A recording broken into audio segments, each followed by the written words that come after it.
नमस्कार शेतकरी भावांनो. मागच्या व्हिडिओमध्ये आपण मोसंबीच्या बागामध्ये कशा पद्धतीने रोटा मारतात हे मी तुम्हाला दाखविलं. आता आपण ह्याच मोसंबीच्या बागामध्ये हा गहू पेरणी करणार आहोत. हे तुम्ही पहा.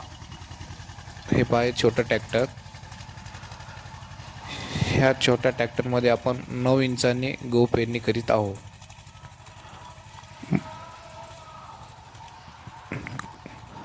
कारण की तुम्हाला मी मागच्या व्हिडिओमध्ये पूर्णपणे बागेला रोटा कशा पद्धतीने मारतात हे तुम्हाला दाखवलं. आता ह्याच बागेमध्ये आपण गहू पेरणी करीत आहोत. हे पहा.